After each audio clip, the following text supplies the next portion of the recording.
Steroids in Muay Thai. And since you're here, Joe, I'm going to put you on the spot. Not that you look like you're doing steroids, of course. Yeah, I'm on other PEDs. But because it was sad, like really, it was sad. Yeah, but you should just try to win, period, especially as the champion. I don't know where they keep coming from, but obviously Iran, but I don't know where inside Iran they're coming from. All right, welcome back to the UPR FIGHT TALK podcast. My name is Antoine Pinto, and joining me today is Aaron, Siri Sompan. And a big Joey Comerford. All right, so what are we going to talk about today? Some sweet, crispy little subjects about Muay Thai. As always. All right, so let's start the show with obviously what happened last week. We had some really good fights. Yeah, we did. With, of course, RWS. Yes. A new champion once again. Right. I was counting. That's the 9th new champion that's been crowned this year on RWS. I mean, they are delivering on their promise to bring title fights each and every week to Rajadamnern Stadium. And yeah, once again, a new stadium champion was crowned.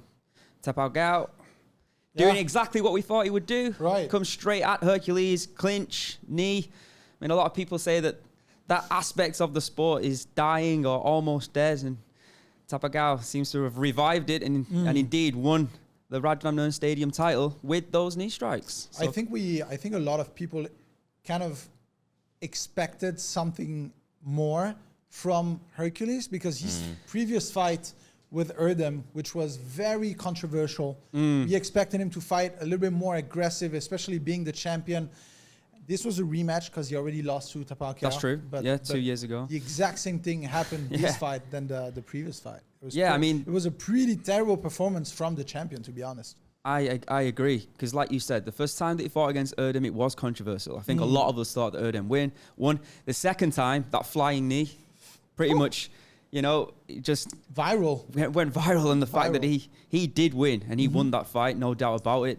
But yeah, this time, I think we were, like you said, we're expecting him to perform more, but he just couldn't cope with the strength and the power of the knees and the clinch. If you remember, I did a post interview with him that I posted on my social media that was quite emotional because he was talking about how he gets bullied online for not being an aggressive fighter and how he's slowly trying to get better each fight. Yeah. Well, we didn't really see this in this fight. It didn't seem like he was even trying to do something different than the past fights. And it was interesting as well because when taller fighters clinch, they usually have the upper hand. Right. It doesn't take much for them to drive a knee into the body of their opponent. But for whatever reason, just the pure strength of Tapao and the team at Singma Win, they must be doing strength and conditioning over there because their fighters are so good, so strong. I saw a post on Facebook from I don't know which page, and they said if you're thinking about a gym that's full of like clinching fighters nowadays, which gym are you thinking of? Like we go back 10 years ago, we would think about like FA Group, but nowadays it must be Sigma Win. Oh, they're up there, definitely, for sure. And like I said, going back to their fighters, I mean, look at how powerful Shadow became. And Tapao now, I mean, he just looks like a completely different human being since he's gone to that gym. So props to them. It takes more than just being able to be a good fighter nowadays. You have to be more of an athlete. I think that's pretty much across all sports as well, It gives you that upper hand. It gives you that advantage. And I think a lot of gyms who are doing strength and conditioning and nutrition are starting to see the benefits of that. There's a lot more education out there for sure. Like from the times that we were fighting, there wasn't really that much. I remember when you used to fight around the same era, the rate of strength and conditioning would have been some pull-ups and maybe some bicep curls. Yeah. Curls for the girls, but it doesn't really get you anywhere in the Did combat that get you anywhere spectrum. Though? Yeah, it did, and that's why I have a beautiful wife, mate.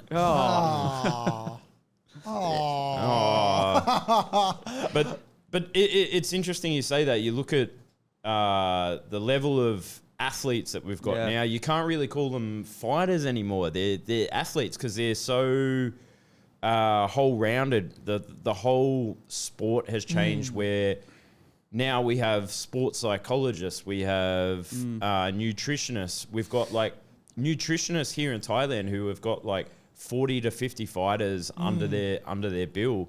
I mean, we're like back then we didn't really have access to that kind of stuff, and look at the. Well, it is funny now you're talking about this. You know how Thai people are often saying that they feel kind of behind foreigners in that aspect, and they do acknowledge the fact. Yeah, that they do. Okay, they do, and it seems like a general talk from the general public saying like, oh, why are we behind? Why are we behind? But the gym owners seems to be doing the same thing that they used to be doing. Maybe a little bit better, but still behind in terms of like nutritions and all of this. And we can see it physically on the body of most Thai athletes, that they don't look as fit from what foreigners look like. You see a lot of, I would say like 70% of the athletes, foreigners athlete, looks in better shape than Taiwan. I think that definitely the nutrition aspect. And I think also a lot of foreign fighters who watch Muay Thai, they think, you two might have more of an understanding of this, that they're more unwilling to cut weight as well. And given the fact that they're used to stadium fights where you weigh in at 6 a.m. in the morning and you fight in the evening, you can't really cut that much weight. Otherwise, you're going to kill yourself. Right. But with the fact that now RWS and ONE and other promotions are promoting 24 hours, it gives an opportunity now for Thai fighters to go down in weight. Right. But are they taking advantage of that because they're used to the stadium style? And they're probably worried as well, of course, I don't think about it's their just fighters. I don't believe it's just about the weight, but it's just the general industry. I think that because Thai fighters face Thai fighters and all train the same, they don't really feel like they need to be doing something else. I mean, look at Superbon, for example.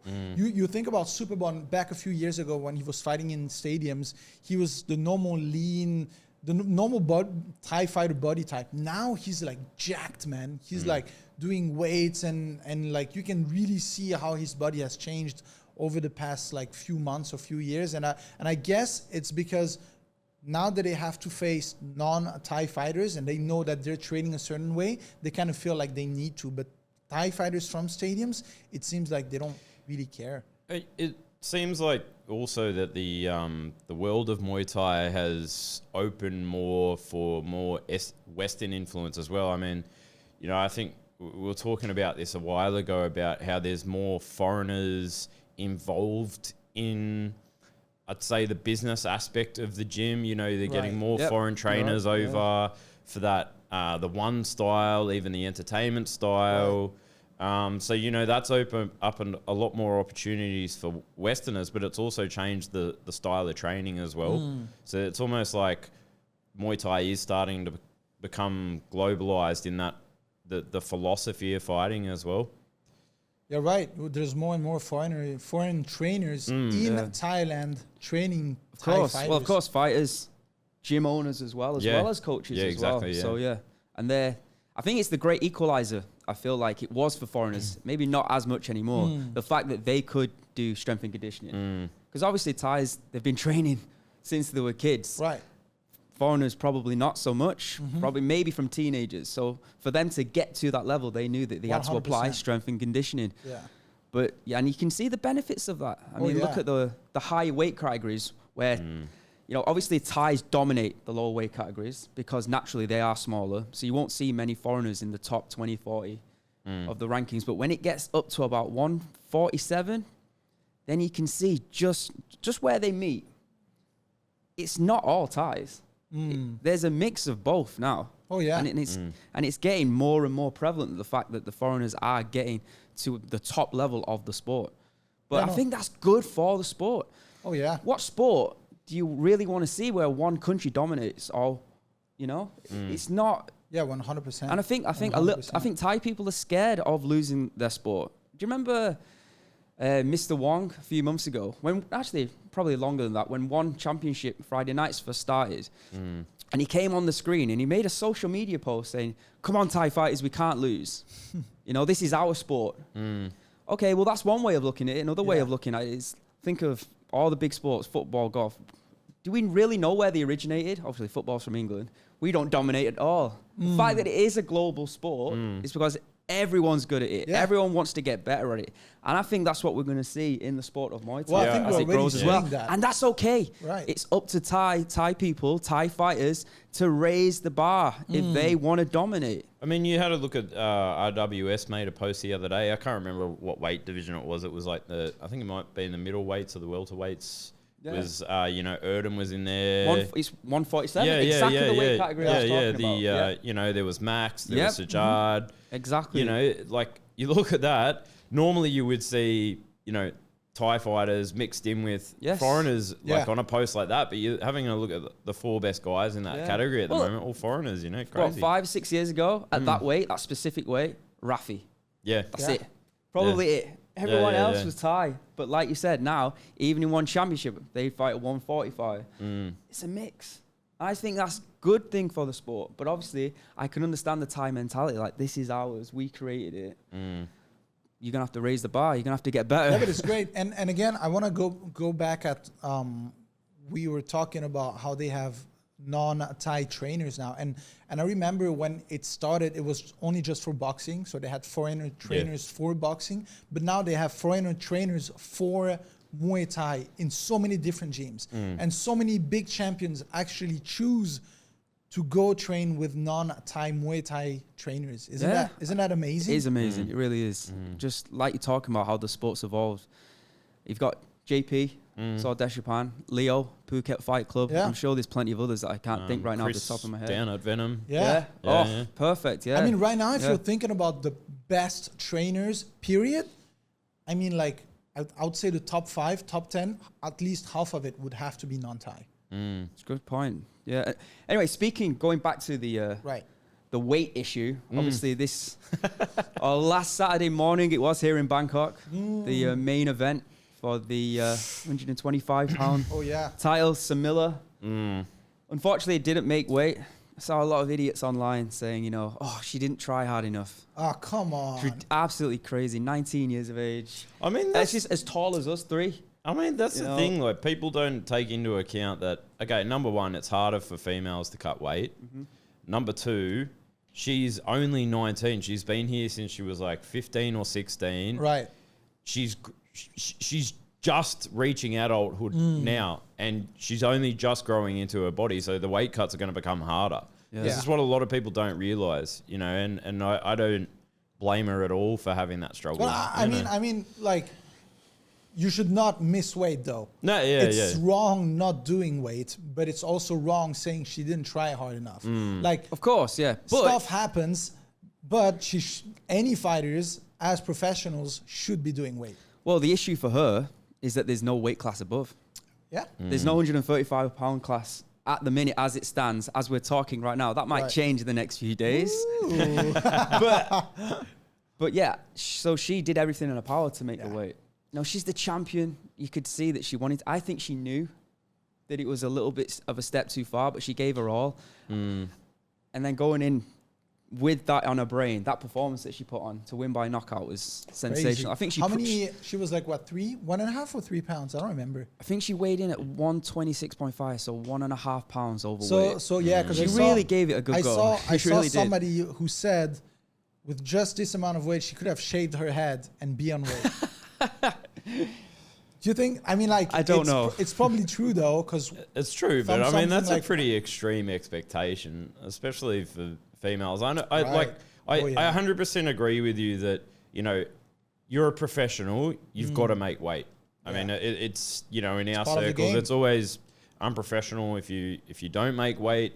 You should do your best to make weight and do whatever it takes. I mean, look at But she did. Yeah. She did everything in her power to make weight. She just couldn't make the weight. She could have shaved her head. That's what comments say. I mean, that's not what I'm saying, but that also means that if she did make the weight, she could have had another $50,000 bonus. But in not making the weight, what she's done now is put all the cards on the table, and it's up now to Shatri in one championship to address the elephant in the room. Point. Which is, why is there not a 135-pound female weight class for the girls? And actually, it might be a blessing in disguise because it opens up a whole nother, might even open up a few more weight divisions, They have to spin this and just say, listen, we were wrong for not having this weight class, but we are now going to do the right thing and open it up. And there's I agree. tons of girls around the world, not only who fight at 126 who can't make 125, who fight at 130, who fight at 135. Easily as many girls who can now compete at that weight class at 135 than there are probably, you know, fighters who can make the 170, the male fighters at 170, you know? So I think that's the big gap. Again, the 154, 155, and 170 for men is also like, I had issues. That was terrible for me. I'll never. There was no middle. Yeah, I'll never understand.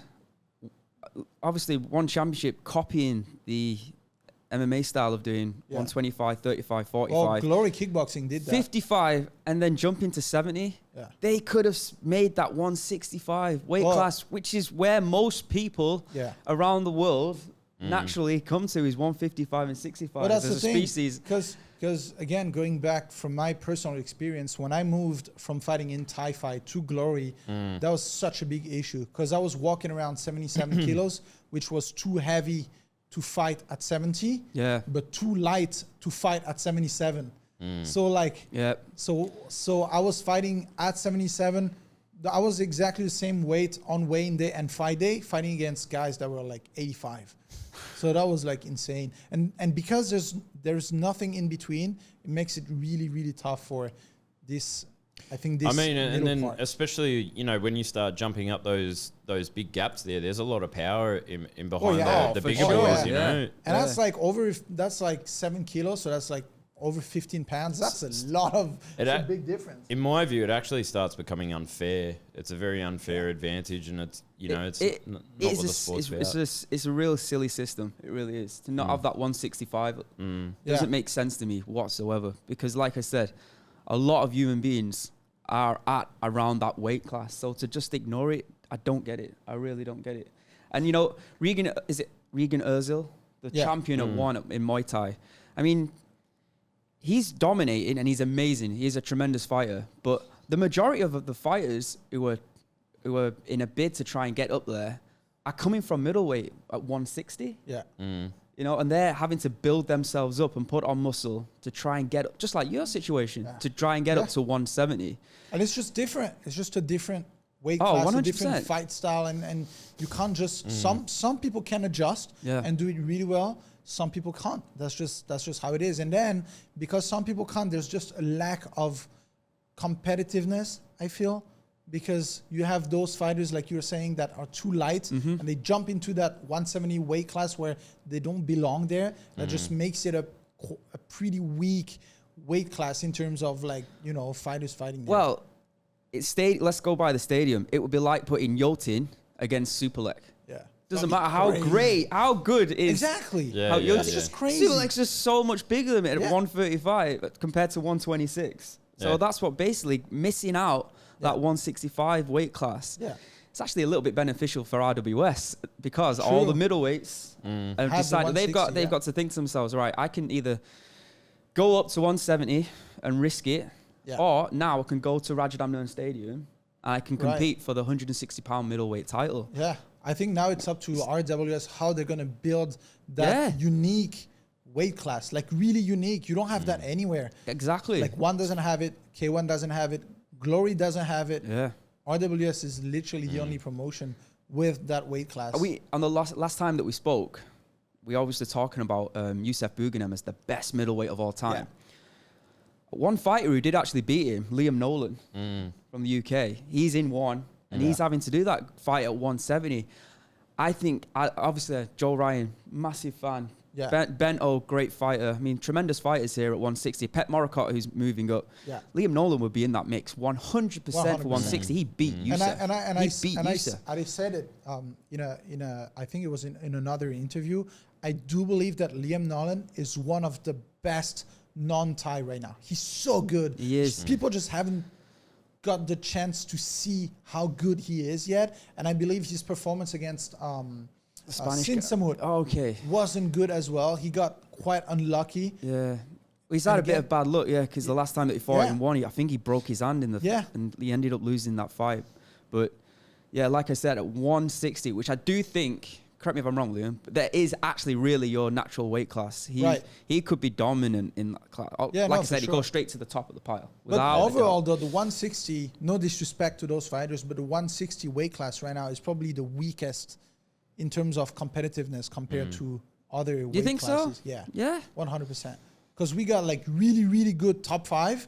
The rest is still like, we have like some, I don't want to say no name because it sounds disrespectful, but some fighters that we've never heard of, and they just jump in and they're so good compared to different other weight classes where, you know, it's so hard to actually climb up the rankings. But the 160 seems like anybody could actually jump in and make it.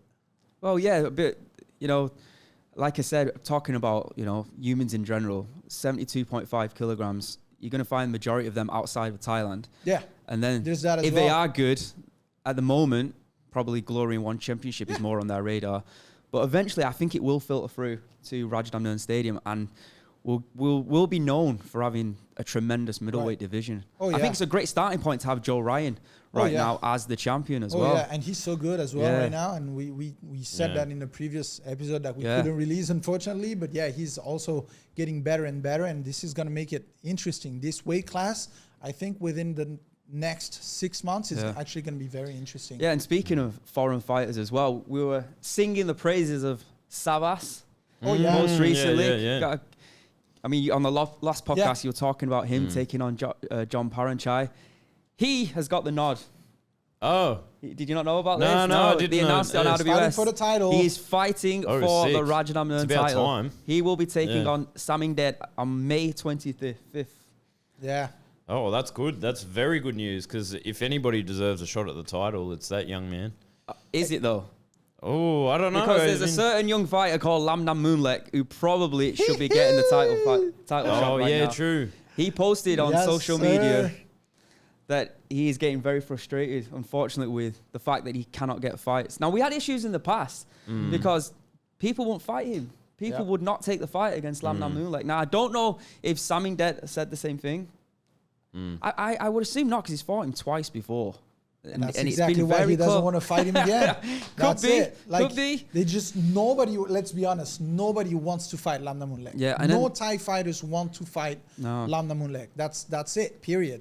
So I am definitely happy with Savas getting to get the title shot, especially after his performance. Again, I talked about But I don't think he deserves to get it over Lamnam Moonlek. He doesn't deserve to get it. Yeah, that should be him. But if there are issues and they want to keep the title active, they want to have title fights on RWS. It's this theme, and it keeps rolling every week. Giving it to Savas is also quite tasty as well. I've got to be honest. It's going to be interesting, and also interesting to see what is Savas going to do in this fight, and if Savas actually wins, man, I know what's going to be next for this man is going to be very interesting. Well, I mean, fingers crossed. The fight goes to plan.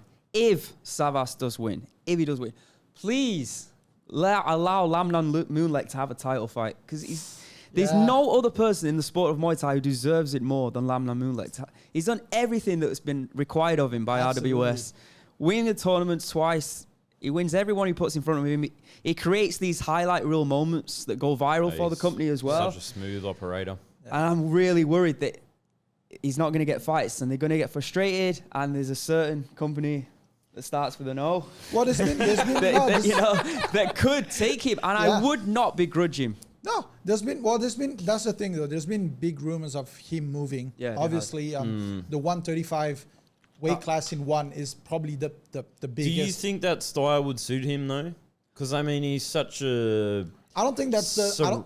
I don't think it matters. I don't think it matters. I don't think it matters. I don't think it doesn't matter what ring you put Lamnam Moonlek in. As long as it's Muay Thai, he's going to be the favorite going in. He's that good. He's that good.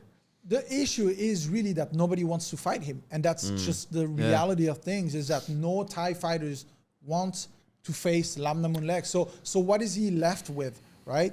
He's left to like once every 4 months, 5 months. For RWS to feed him with somebody not on his level, because nobody on his level wants to fight him, or a move to the biggest weight class in one, which is 135 with Lotang and so many different options. And that's one of the differences between RWS and one.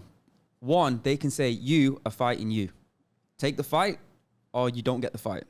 100%. And you know, even though it might look like a little bit harsh, but in RWS, if a Thai fighter says, or a champion says, I don't want to fight Lamna Mulek, they have to be say, like, okay, we'll so by fight. the rules, we'll have to wait for a month for you to, you know, so it's just by the rules. It's a little bit tricky. You got to feel. Can you imagine being that good that no one wants to fight you? It sucks. It's ridiculous. It sucks. I know. On the other hand, though, I'm not sure if one would be okay with Lamna Mulek fighting in their promotion because of his gym owners posting shit online all day, every day. Like it's been a talk, right? Like I think it'd be worth the risk. I think they would risk it just for the name alone. Really? Yeah, so you know, everyone in the world of Muay Thai knows how good Lamna Mulek is, and they would be willing to give that boy a chance without a doubt. And if they don't, because I think the owner of the gym sometimes posts some stuff on social media. It's not just like posting random stuff. Like he would openly talk about contracts. He would. You're like right. Private conversations. Like literally everything would just go out there. So would it be worth the risk of like having to sue that guy because he would say stuff that he's not allowed or supposed to say just for one fighter? Well, I think they have other fighters from that gym fight on one. Super Ball. Yeah, but they're not. He's not there at the moment. I think he's injured, but he's fought on. I don't think they've ever had an issue, as far as I know. Maybe they have. No, you're right. With Super you're Ball, right. but like I said, Lamna Mulek is that special that you. It's so. It's not even a debate for me. You take him if you got the opportunity to. You take him. If you are RWS, you do everything. You do everything to try and keep that boy. But I can understand his predicament. He even posted on Facebook that it's been 4 months now without a fight. So I mean that's a long. And like if you're Lamna Mulek, if you're for... scrolling through social media and all you see, Saming dead. What? He's taking on Savas and not me? Man. Can you imagine how angry, frustrated you're gonna feel? Yeah, and on the other hand, you got Takeru, Rotang, and all these fighters making big bangs, and you're left on the other side with no fights because nobody wants to fight you. Yeah, I mean like. From like the kid's perspective, that must be really sad, So I mean, he's made some good money though in RWS. With the tournaments. 100%. He's made more a big name for himself. More than he's ever made in his whole career, for sure. Like you said, out of necessity, he has been fed some easy fights, some easy paydays. It's not his fault. It's not RWS' fault. It's just how it's been. But like I said, you want to be the champ. Yeah, you want to be the champ, and. He might not have the opportunity, it seems, to be the champ at Raja Damnur Stadium. So he might be thinking, of course he might be thinking, it's got to be on his mind about pastures new. But last time I talked with him, though, he said he doesn't personally wants to leave RWS because he feels like they're the promotion that have sort of created a name for him. We kind of discovered Lamna Mulek through RWS. I think the people who are very much well into the sport. Yeah. They knew how good he was, but they have put his name onto a new level. He had the same issue before RWS. He said, I didn't get any fights. I would fight every 4 or 5 months until I got into the tournament of RWS, and that's really how everything changed for him. Yeah. And so now I said, so what would happen? He said, well, I have to decide, like, do I retire? Do I stop fighting? Or do I keep fighting? It's like, he's so young and he's the best. How sad would that be? I just going back to your thought a second ago, it seems like RWS have, they've really made him into the household name that he is in the global sport of Muay Thai. I mean, they did such a good job with building him up during the tournament, becoming the tournament champion. I mean, everybody knows Tidek Gaogao now. Everybody knows Lamna Mulek. Yeah. So, I mean, in my mind, it would make sense for the promotion to try and keep him there because, he is a household name now. Well, yeah. So, it should be the poster boy. It should be RWS. Oh, that's the promotion that Lamna Mulek fights on. Yeah. Because like I said, he is that talented, There's sometimes in the ring we're like, Sanchai, 135, I know. The things that he's able to do is incredible. And before the podcast started, we actually mentioned different promotions on who's the face of the promotion. And, you know, talking about K1 back in the days, you would think Buakaw. Yeah. You talk about one now, you're thinking Rotang. Yeah. You're talking RWS. I think there's just two names that comes to me is Daniel and Lamna Moonlek. It's going to be the two. Gonna say that exact thing. Yeah. Right? Danny and Lamna Moonlek, Yeah, so that would be really sad for RWS to actually lose. Oh, 100%. Right? And they know that. They know that for sure. Well, talking about losing a fighter, I think one fighter has been heard of that might not be joining the tournament is, I don't know if it's true or not, it might be Yodvisha. He might not be joining the tournament. We heard that. Sad, isn't it? It is. Yeah, because... I mean, sad for the tournament. RWS. Two-time runner-up of the tournament, Right. but, you know, got to the final twice, beating Danny most recently. It was interesting that when he won the interim title in Karat, the outside show that we did, we were speaking, obviously, Antoine interviews the winner, the champion at the end. And we're like, yeah, we'll ask him about Danny. We'll ask him about Danny. And it's like, all right, so what do you want next? And he was like, whatever. Yeah, he didn't really say, like, I want Danny, I want to fight Danny, I want to become the actual Rajadam. There was a fair bit of contention between those two as well. I think so. Yeah, because until then, it was like the conversation was always like, I want to get my revenge. I want to beat him. There was like a little bit of like something. Yeah. It was a good rivalry for the fans. And it was great. It was. And it was great. But again, like you said, the last time was just like, up to the promoters. I mean, I guess we'll see. I was like, it's pretty Thai style though. Yeah, but usually it's not like that. Yeah, That's exactly. the thing, though. That's the thing. Yeah. So I was like really surprised. Yeah, I think he's got options in China. Yeah. He might have options in one as well. We don't know what goes on really behind the scenes. Who knows? But yeah, it will be a loss because the super welterweight division is, well, it was stacked. You know, in one they had Tao and Chai. Yeah. That's it. Right? Yeah. Pretty much. Tao and Chai and Joe. Well, they had City Chai, but he's a kickboxer. He has to fight. They made him he's fight a kickboxer. over. We'll just put him on the side because he's part of the kickboxing. I mean, Joe Natawat, Well, again, Joe comes from the kickboxing world, he's a kickboxer as well. So, like, and then we had Pet Morakot, Yodwicha, Tanon Chai. Who else did we have? Shadow, who's now gone to one. You know, we had Danny. And of course, I was about to say the Rajadamnern Stadium champion, Danny. I mean, that is stacked. Yeah. But now it looks like we might lose two of them. Pet Morakot's gone up to middleweight. Yep. So now we're left with two.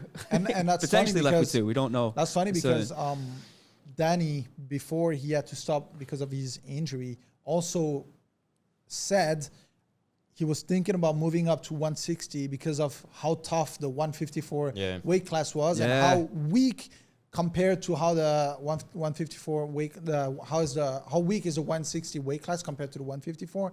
But maybe after losing these many talents, he might stay in 154. It's not me saying this is gonna sound like Danny wants to run away. He wanted to have a competitive weight class where he would have something new.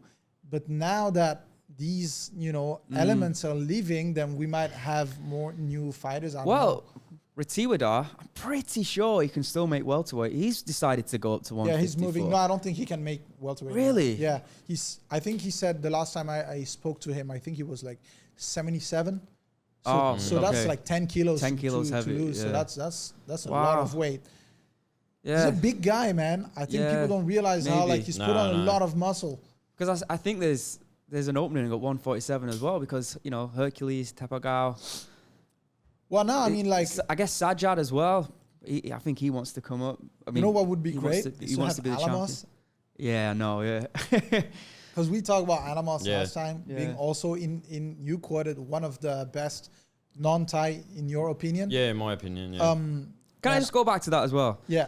I never saw Danny Bill fight, okay? So everyone he was on that stream saying, what about Danny Bill? What about Danny Bill? I addressed that. I've never seen him fight. I'm not saying he's not one of the best. I'm just saying, in my opinion, I saw Youssef come up all the way to the top. I mean, there was a lot of discussion about a lot of the Japanese fighters as well. Yeah. But I mean that's a good point because there were some great Japanese champions. But I don't think they got onto a level though that, if I'm being honest, I feel like the best Japanese fighter right now is probably Nadaka. Oh yeah. And I think he might be one of the best Japanese Muay Thai fighters of all time. Even right now. He still has a lot to prove before you get my bike, but yes.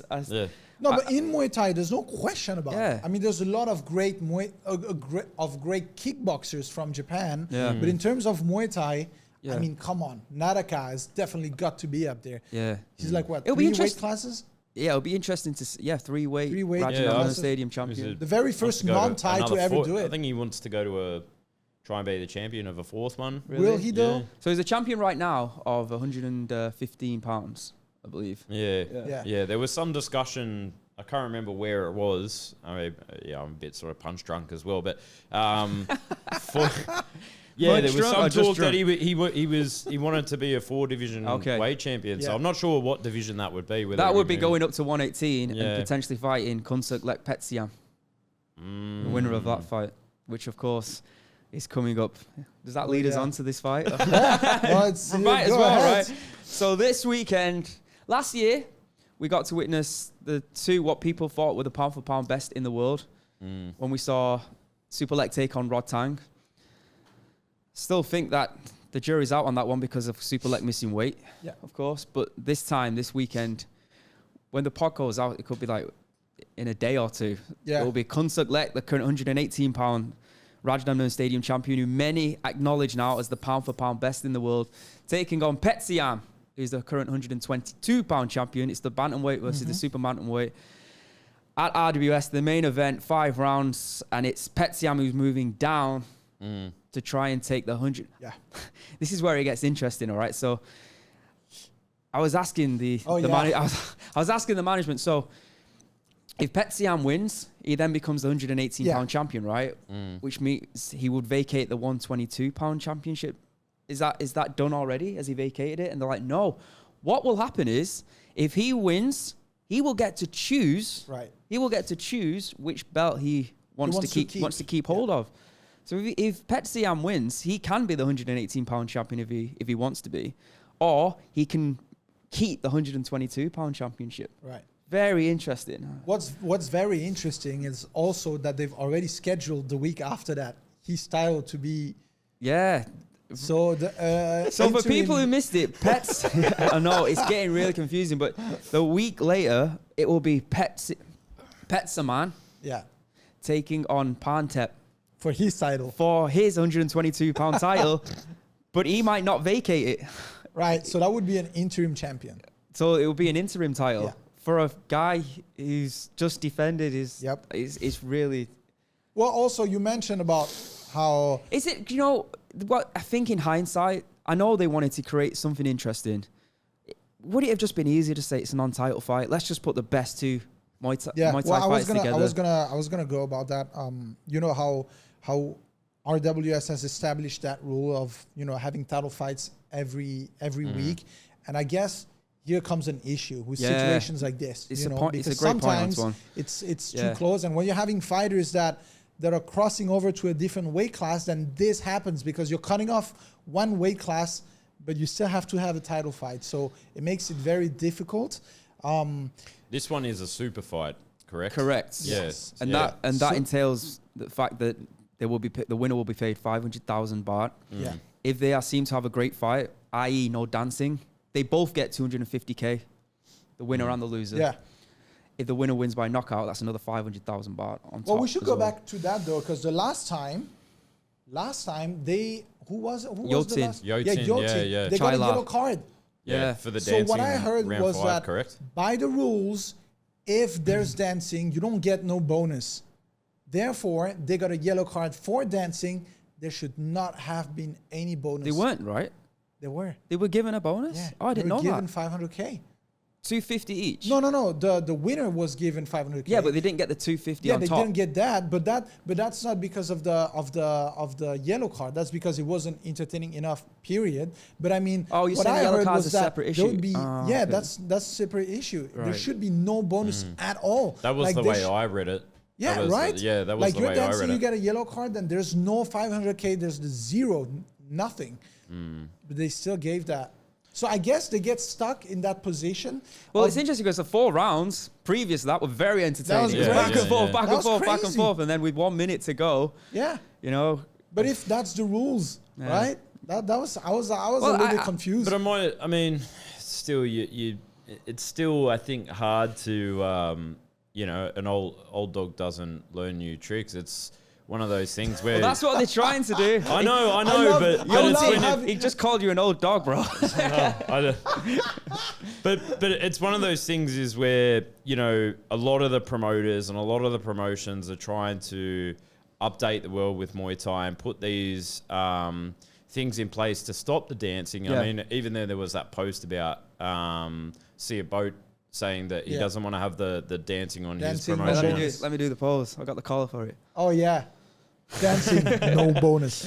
Yeah. So and you know, but I still think it's hard to. It's hard to do, but do you not agree that it is when both fighters think they've won and they come out in round number 5? This is the issue I have. I don't really have a massive issue with what Hercules did last week, where he knew that he'd lost the fight and he was just like, all right, you've got me. Try, though. He didn't try. I know, but at the same time, it was just an acknowledgement of the fact that Tapakau was too good. He was too strong. He was too far behind on the scorecards. Yeah. So it is a little bit more of a gentleman's agreement, all right? But when both think they've won, this is where, and they start dancing, it really, I find it embarrassing. I really do. Well, it's and whoever loses, it's horrible. It really is. And I think it's an ugly part of the sport. And even, obviously, the Thai fans are acknowledging that. It's not just people like us who are saying it. The Thais are obviously saying it as well. And they've been trying to deal with it for so long. And obviously, Bolt with this big show that he's going to come up with the concept every month, I believe. And that, like we were just talking about, he will take away bonuses. Yeah. So they are acknowledging it. And they're trying to do something about it. Yeah, and that's a good point, though, because it used to just be foreigners who didn't like it, but now it's also Thai people. But going back at the... well, I feel they know that it does... potentially, yes, it does. It's when two fighters are in the ring dancing, it's all about the gamblers. They're doing it for the gamblers. But they're completely ignoring the fans who want to watch fighting. Not necessarily the gamblers, though, because look at the case of title fights in RWS. There's no gambling. It's just about that last shot. You don't want to make any mistakes. I mean, I understand. I've been I'm saying in RWS, if they both start dancing, right? Well, they probably don't both start. I don't think I've ever seen that, actually. Where they both think they win, apart from the Yotin and Chaila the last minute. But it's way more prevalent, way more prevalent on the regular fight. Well, going back to Hercules and how you were saying, you're fine with that gentleman agreement. I don't love it. Yeah. But I understand it. I understand that they're going to compete. He's potentially going to fight again in a month's time. Well, that's the thing. And like, all right, Tapakau, you've got me this time, and I'm going to go back and work. But is it the right mentality, though? Is this how you grow a sport, and is it how you grow as an athlete? Saying, okay, you're better today, when you still have like 2 minutes to try, 3 minutes to try. And you should try on the ring until you should have the mentality of like, it's a do or die. It's not I'm giving up. It's fine. And you know what's funny is that drives me nuts because you know, often on the 5-round ones, if they're dancing for a whole minute from the start of round 5, they stop the round early. Yeah, they'll just stop the clock, and it's just like, what are you doing? You've got 5 rounds to compete. That's how you grow the sport. And that's not how you grow as an athlete in terms of like popularity and in terms of skills as well. And you know what's funny is that because I was on the ring waiting to interview, obviously, Tapakau, right? Yeah. And the ref was so mad, and he kept on telling Hercules like you gotta fight. And Hercules was kind of saying, yeah, but today I couldn't. He was kind of making excuses, talking to the ref. I don't know if we could see on camera or not, but the ref was like, I don't care, like, stop talking to me. I don't care. Stop talking. He was kind of giving excuses to the ref of why he gave up the 5th round, right? Which was like, it was sad. Like, really, it was sad. Yeah, but you should just try to win, period, especially as the champion. Yeah, absolutely. I do agree. It's funny because, like, we talk about the growth of Muay Thai, the growth of MMA. I'm going to go back to the UFC event where Holloway took on Gaethje. Holloway was way up, winning that fight. And in the last minute, I believe, of the fight that he was winning, they went toe-to-toe right in the center of the octagon and created one of the most... It's not smart, but it created one of the most amazing moments in the history of the sport. Oh, yes. How many more fans does Max Holloway have now? How many more fans does that went viral? Yeah, how many more fans does Goosebumps thinking about it. So that went crazy. You both got a massive point of the fact that, you know, they just drop their head and they go, yeah, you win. Yeah. But exactly. On the flip side of that, Max Holloway wants to fight one more time again, probably this year, whereas Hercules probably has to fight 6 or 7 times. Well, that's the thing, though. If he would make fights entertaining like other fighters, he would probably need to fight less for a bigger money. Rodtang. Exactly. He doesn't need to fight as much because he's getting higher paychecks because his fighting style is entertaining. Therefore, he's more popular. Therefore, he's making more money. So, well, it's a popular fighting style with the fact that he's excellent at the sport as well. That combination is absolute fire, and who doesn't want to see that? So, you know, it's funny how much hate Rodtang usually gets online, but what a career he's carved for himself. Hate and love too, though. Yeah, because he's also got many. Exactly, and I think the best. Probably the fighters who earn the most money are those fans who separate. Oh, yeah. You know, you either love them or you hate them. I think I've always tended to, I don't know about you two guys, I've always tended to love the fighters who people hate. Yeah. I don't know why. I think it's I was like, when I was growing up, it was like, there was a fighter called Prince Nassim. Oh, I loved him. Love him. Everyone hated on him. Everyone shot on him. I was like, this guy is so much fun to watch. He's so arrogant. His interviews are silly, stupid, but I love the fact that people, and I've got to say, there's a part of me that's that about Rodtang as well. Well, between that Rodtang and Superlek fight, going back to that, everyone was like, Superlek, Mr. Muay Thai, love his technique. He's in the gym, blood, sweat, tears, you know, which he is, you know. And I was like, Rodtang doesn't care about the sport. He just goes in there, lets people hit him, you know. But did you see the last video of Rodtang he's hitting got pads? Personality. Oh, which definitely. Which he's definitely missing in the sport of Muay Thai. But yeah, I was about to say, do you see the last video of him hitting pads though? He's fat. Who? Rodtang. He's got a little bit of a belly right now. Really? Is he looking down on his opponent? He's still got to make weight though. Well, yeah, but still, he doesn't look in great shape. You were talking about him playing more football than training. Well, Muay Thai. He admitted that, didn't he? He said, for training, I would just usually play football. Yeah. Just to burn the calories. Is this the right moment though for him to do this at the peak of his career? No, of course not. Of course he be not. Like training like an absolute beast? Yeah. Right now? No, as somebody who's a bit plus sized, I can sympathise with that mentality of not wanting to. Are you the one Muay Thai champion though? No. Carrying a company on your back. And also, I don't have a granite chin like him. Yeah. Back to, of course he should be. Right? It goes without saying he should be busting a gut week in, week out, and you know. But and I think we saw a leaked video of Chatri backstage telling him, invest your money smart. Oh, really? Be smart about how you invest your money and train. Yeah, of course. And I think it was the Lumpini's owner who also told him that, like off cameras, like, yo, you need to be training. Like, it's got to be difficult though. Can you imagine? Like, I mean, it's well documented the poverty that he comes from. Yeah. And all of a sudden, you get all this money. I mean, it happened to Samart, didn't it? Back in the day. You get all this wealth, all this power, all this glory, all this fame. I mean, it looks like... The good thing about him is, though, that he got married, and the family that he married into, they're very strict Muslim... Yeah, you know, and very family orientated, which will probably rub off on him, you know, in a positive way. Yeah, I saw him a video of his wife Ada. They went to go and pick up the nieces and nephews from the school. Very wholesome. Yeah, but just train as well, please. Yeah, no, as well. Sure. If you want to stay at the top, if you want, you have to. Yeah, you know. And but again, like going back to Rodtang, this kid had a funny career though, because being young, he used to be a drug addict. Rodtang? Yeah. Okay.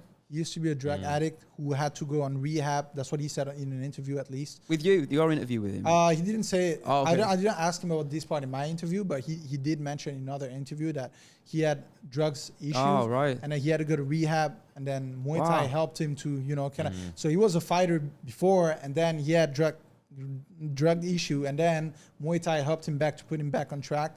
Now the fact that, again, like you said, he's with a Muslim family and he's a Muslim himself now, he seems like, you know, he's got a clear path, and he's all of the previous shit that he's done are way past. Yeah. But he seems to be loving food and not training as much as he used to. But maybe he might be fooling us up, and maybe he's actually training more than we think. Who knows? Well, hopefully he won't be partying anymore. you know? Yeah. Because of his beliefs. Yeah. Just add that training element back into your life, and we're back to the Rodtang that we know and love. He's got a good strong base of cardio with football.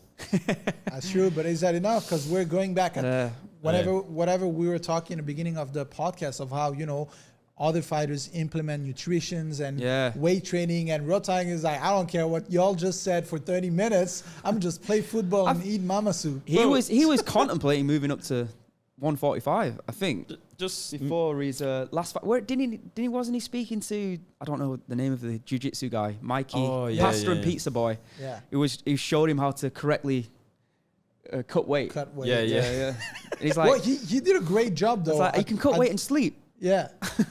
He did a great job at doing weight the previous fight, the Rodtang. Because I think he was in the same shape as he is right now in his previous fight with Superleg. Yeah. And we all expected, like, okay, he's not going to make weight. Like, he's overweight. I know. He came. And Superleg missed weight. Exactly. He's got asterisks over that fight for me. I know a lot of people think Superleg clearly won. Yeah. Not disputing that, but he missed weight. Right. He missed weight. And if that, like I said, if that would have been the other way around, if Rodtang would have missed weight, the amount of abuse he would have received would have been ridiculous. That would have been insane.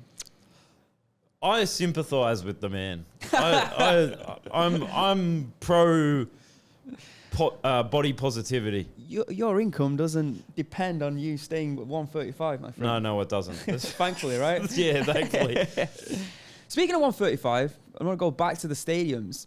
We were talking about Savas. What are your thoughts on Jalil Barnes? He's been fighting so well. Fighting out of Phuket Fight Club. We were speaking about Leo earlier on the podcast. What a tremendous stadium fighter he is. One guy who I also think deserves a shot at the title because... What, Jalil straight into a Rajanamana stadium? No, I don't think straight in there, but... I'd like to see him on RWS. I'd like to see RWS build him. Yeah, because he fought on one. And he even admit it doesn't really suit my style. Which Kuncertlek said as well. No problem. Which all right. Sajjad said as well. Sajjad said it as well. Yeah, so, you know, there is opportunities. So, again, I'd love to see Jalil on RWS. But it seems like some fighters like to stay in that Muay Thai traditional route. Yes, you know, they want to fight in Channel 7, in other stadiums, and they don't... Pre-RWS, I think... it was a route for them to get the title shot. But I think they now realize the route to get in the Rajanamana Stadium title shot is through RWS. Yeah. There's more of a pathway, an easier, understandable pathway, which I don't think Muay Thai has had really before RWS. That stadium title fight would just happen very sporadically. Would it be based off the rankings? I'm not too sure because I never really saw the rankings get published apart from on, I think it was a website called Muay Thai 2000. But other than that, but now it's like rankings, who's next in line. And for the fans, we get to talk about, finally, we love to talk about who deserves the next shot immediately after the title is won. Yeah. And you start to already think, right, who can Tapagal fight next at 147? Oh, well, the big show, we've got Kunhan Lek versus Chujarun. Does one of them deserve the title shot? Or, if we want to go more international, have we got the winner of McVicker versus Sajjad? Oh, Sajjad, yeah. So we've now got, finally, in the stadiums, where we can see a progression. It used to be published, though, but it was published on newspaper. Sure. I remember when I was younger, back in the days, I would like open a newspaper straight away every single week, going to the rankings and see if I was part of the ranking or if I would go up or down. Were you ranked at Omni? I was ranked in Lumpini. Oh, nice. And I don't remember if I was ranked in Omni or not. Because you fought at Omni, mainly, yeah, but I never won a single fight in Omni. Oh, really? I fought 3 times and lost 3 times. What about Lumpini? Lumpini, I was ranked in the top 5 in Lumpini. Right. Oh, wow. Oh, very good. Yeah. What weight would that have been then? I can't remember. That's a good question, but I can't remember. That's awesome, though. Yeah. Definitely lower than Rodtang. But anyway, so Jalil, if you're listening, if you're interested to come to RWS, pretty sure that we would have you on there because he is a tremendous fighter. He's got he's a fighter I would like to see be built by the promotion and then eventually get a chance at the belt. The belt, because he's got to prove himself at that weight, of course. Yeah. You know, and the first fights that he will have won't be 5 rounders. That's only for stadium title fights, of course. He'll have to build himself up through the 3-round game. And there's a lot of talent, of course, all throughout the sport of Muay Thai at 135, his weight. But yeah, I would like to see him on RWS, no doubt about it. And it'd be nice, of course, for the American fans and the American public to, you know, support their boy. But yeah, no, he's got options for sure. I mean, he can stay doing what he's doing right now. He seems very happy, very comfortable. I think he's Palong my promotions, right? Yes, yeah. New Power. He's doing great on there. Steroids in Muay Thai. I need to get that clickbait. Okay. Steroids in Muay Thai. And since you're here, Joe, I'm gonna put you on the spot. Not that you look like you're doing steroids, of course. Yeah, I'm on other PEDs. But because from Saudi Japan, there's been a talk that's been on and on about Nico doing steroids. And we wanted to have JP here for 2 weeks in a row, but unfortunately he's not here. And since you're here, you're going to have to answer that. What do you have to say about that? About people saying that Nico is on steroids? Look, from what I've seen, I don't think so. I mean, the guy's built like a shit brick house. He's just an absolute tank. But if you watch how hard he trains and how meticulous he is about everything, like every single asset of his training, he's a bit of a freak of nature because you watch him with his nutrition. He's so meticulous about that. He's so meticulous about not pushing himself too far, but trains extremely hard as well. Smart. But takes his recovery super seriously. I don't think he is, because I've seen a lot of guys that have been on the juice and the gear. You got any names? You have? Yeah. Like who? Here or Australia or both? Both. But I'm not going to mention names because I don't want to get in trouble. You should drop some names, man. I should, but I'm not going to. I'm not playing into your game. There was one, Petanong. Yeah. He's been caught, and it was pretty clear. We saw how his body transformed throughout different fights in one. I mean, like, you know, he went from being like a skinny Muay Thai fighter to being jacked as hell, and then to being just, you know, like a melted chocolate again. No disrespect, but that's how he looked from one of his fighting one, and then the next one we were like, holy, like what happened to his training? And then he obviously got caught. His ban's over now, though, right? I think in a few months. He should be back really soon. Do you think, like, once those guys they get the 6 month ban or whatever? It was 1 year. He got 1 year. Yeah. There's other guys, like I think Ellis Barboza, he got like 6 months, I think. I'm not sure. I'm not sure. Yeah, I'm not sure. I thought it was like a half a year ban. Right. Okay. But do you think the promotion will pick them back up again, or do you think they'll just stick to the ban? That's a really good question. Yeah, because that was one of the things I was wondering about. You know, like some of the guys that got caught recently. If only we had an interview where we could ask maybe Shatri or someone like that about that situation. No, like that beautiful question that Joe just said. Like, do you give fighters one another opportunity? Chance? Do you give them two? Where does it end? You know, because now mentally there's going to be a risk factor, right? And does it drag your promotion down? The fact that you are, or it's an interesting question. Do people see it as like? Great question. I'm going to ask him that. Do people see it? Wow, people in one. There's a couple of people who have taken steroids, but or do other people say, "Oh, good job, one championship for finding these fighters." Oh yeah, you know what I'm saying? So there's two ways to look at it. Yeah, but I think the only issue is they were caught after they fought, right? Yeah. So the thing is that I'm not entirely sure how long it takes for the the report to be out. Like, does it take a month, 2 months, 3 months? Like, I don't know how long it takes. So there should be. Yeah, it's not something that I'm super educated about. Is the use of PEDs, but I think we're going to see more of it come out in the future. I think so. I think it's going to be one of those things. More people being positive? Yep. I 100% think we'll start. Really? Yeah. But they've had warnings now, haven't they? With Petanong and Barboza, as you were talking about. So it'd be very foolish.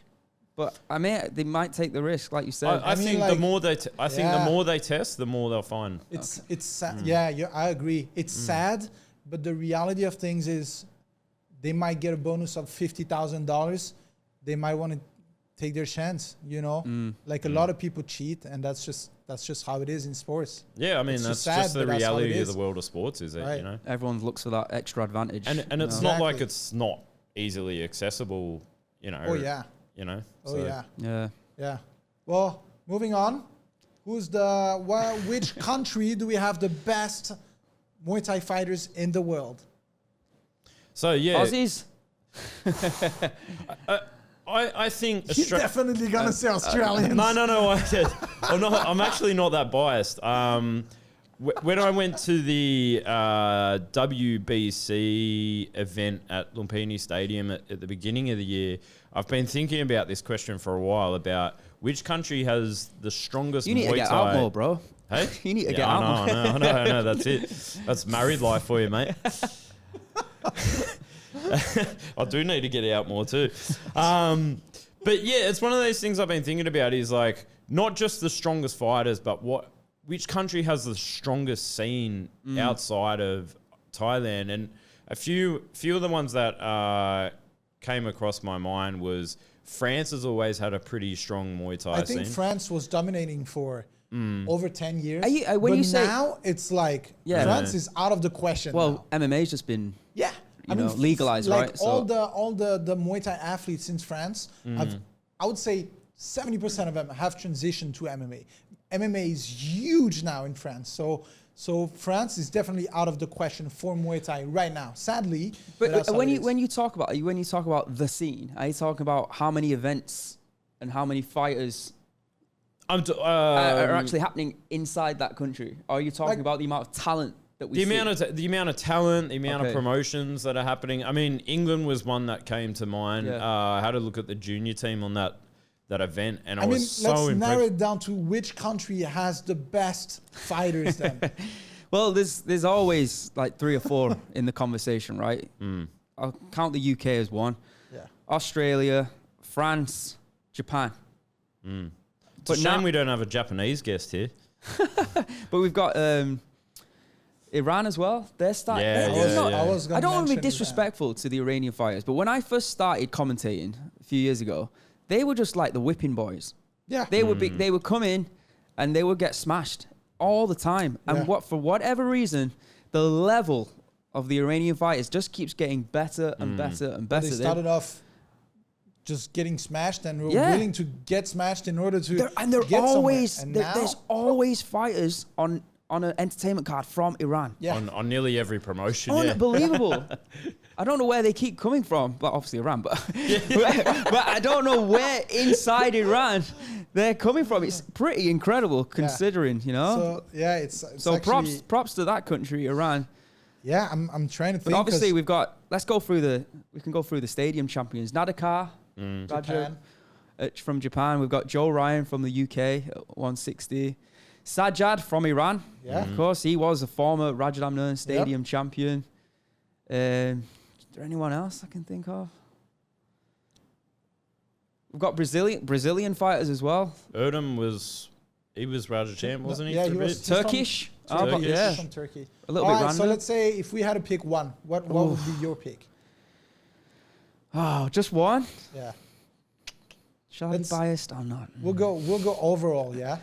Now or just Now. generally? Okay, now. I'm going to go... I'm going to go UK. Yeah, I'm going to go UK.